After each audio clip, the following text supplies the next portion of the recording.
I'm endlessly fascinated about the 7-day week that they gave us, because nobody has yet to explain it to me with any degree of coherence. Because there's no 7-day lunar cycle. I'm sorry, no 7-day celestial cycle, heavenly cycle.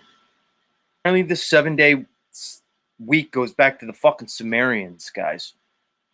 Apparently, it comes down to commerce. I was thinking, like, is this all from the Bible? Was this like Bible shit? You know, how they said Genesis, there was 7 days, 6 days of creation, and then God rested on the seventh. Well, apparently that plays into it. But, popular history is telling me that it even goes back thousands of years prior. The first 5 books of the Bible apparently were written by Moses, which would be the Torah. Okay. Apparently Moses wrote it like 500 years or so, like before Christ. When you look at the Torah of the Old Testament in general, especially the Torah, it appears just to be recycled Babylonian stories, which would have predated the writing of the Torah by thousands of years, if we're to follow any degree or any storyline that history gives us.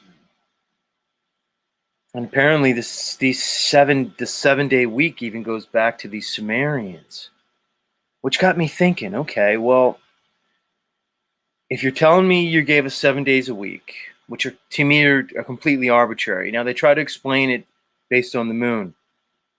They say the moon is roughly a 28-day cycle, so they divided it in quarters. You have your full moon, you have your waning half moon, then your new moon, then your waxing half moon, then the full moon, something like that. So which to me is still arbitrary.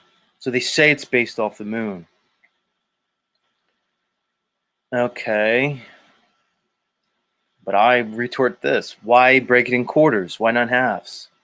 Why not have a 14-day week? The reality of the moon cycle is really not 28 days. It's actually like 29.5, depending on who you ask. So it all gets cloudy. Anyway, let me read you guys this article.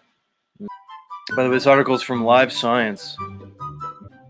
Origins of the Days of the Week is the title.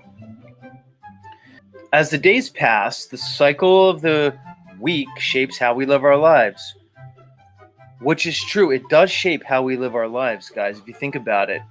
Like I said, like we're all trained for this 5 and 2, 5 weekdays, 2 weekends. It shapes literally how we conduct the very basic elements of our lives. Have you ever wondered, why is a week 7 days long? Yes, I've wondered. Me, esoteric warrior, this guy reading this article, I've wondered that. Why the hell is a week 7 days long? How about where the names of each weekday come from? The 7-day week originates from the calendar of the Babylonians, which in turn is based on the Sumerian calendar, dated to the 21st century BC. Think about how long that is, guys. 21st century BC. So again, guys, popular contrary belief, it's not based off the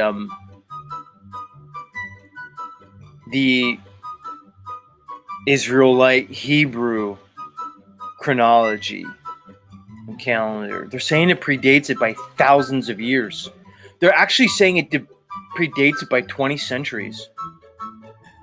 7 days corresponds to the time it takes for a moon to transition between each phase. All right, so they just made that up because there's really not 4 moon phases. You could break the moon down into like halves. Like, why quarters? Why not halves? Why not eighths? Why not 16ths? But they say there's 4 moon phases. There's the full, the waning half, the new, and the waxing half. But again, that's really not a phase. You can break it down to eighths, 16ths, whatever you want. Half? Why quarter? Anyway, I'll continue.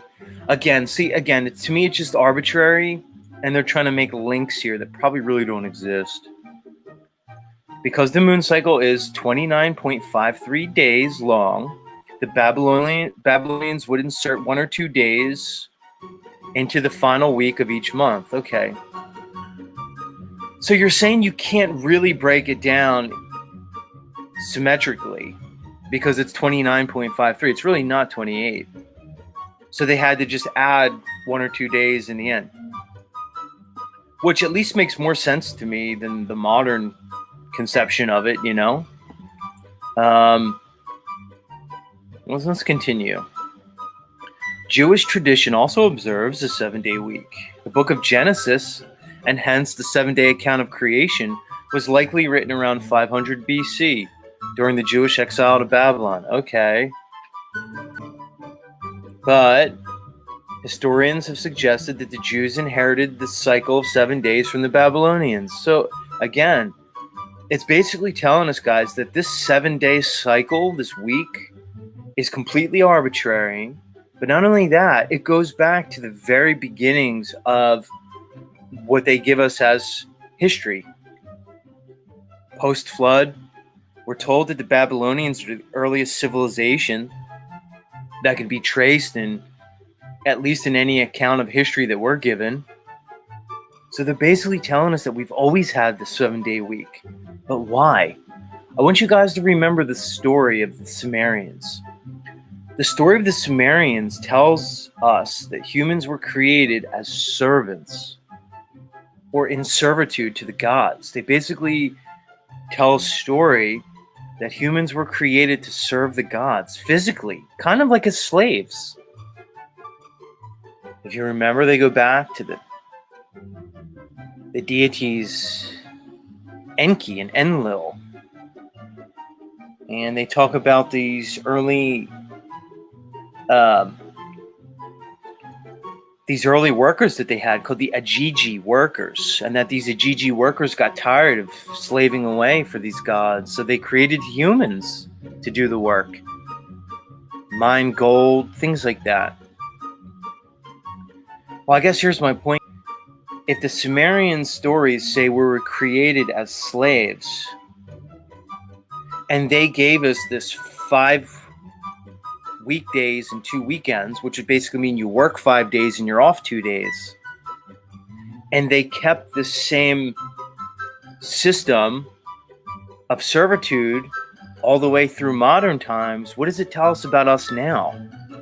Are we just the modern day slaves, just in a different flavor, a different form? So it begs the question, why 7? Why 5 days of work and 2 days off? I don't know. Is it this they figured out, like, fuck, we can't work these guys 7 days a week. It's too much. They have to eat, they have to rest, they have to have sex to have more babies, more workers. It begs the question, is the 7-day cycle just the 5 and 2 cycle just the most convenient means to organize the day-to-day activities of your slaves? Have they just been perpetuating this slave system from the beginning of human history, at least the modern incarnation of humans? What is it really telling us about it? Why do you work 5 days and then you're off 2 days? Anyway, let's continue. The Romans also inherited this system from the Babylonian tradition. So it's basically saying it went from the Babylonians, basically the Sumerians to the Babylonians, to the Jews or the Israelites and the Greeks, and then to the Romans. So all the major quote-unquote civilizations throughout history basically have kept this 5 and 2 system. Let's continue. The Romans also inherited the system from Babylonians, though they didn't begin using it until the installment of the Julian calendar in the 1st century BC. Up until this point, the Romans had used a nundinal cycle, a system they inherited from the Etruscans. This was a market cycle of 8 days, labeled A to H. So it's funny. They're basically saying that the Romans, before they inherited this Babylonian cycle / Jewish cycle, they were using an 8-day week. And they just gave him A through H, which might as well, why not 1 through 8? Either way. But again, it was around the market. What's the market? It's about labor. It's about working. Okay.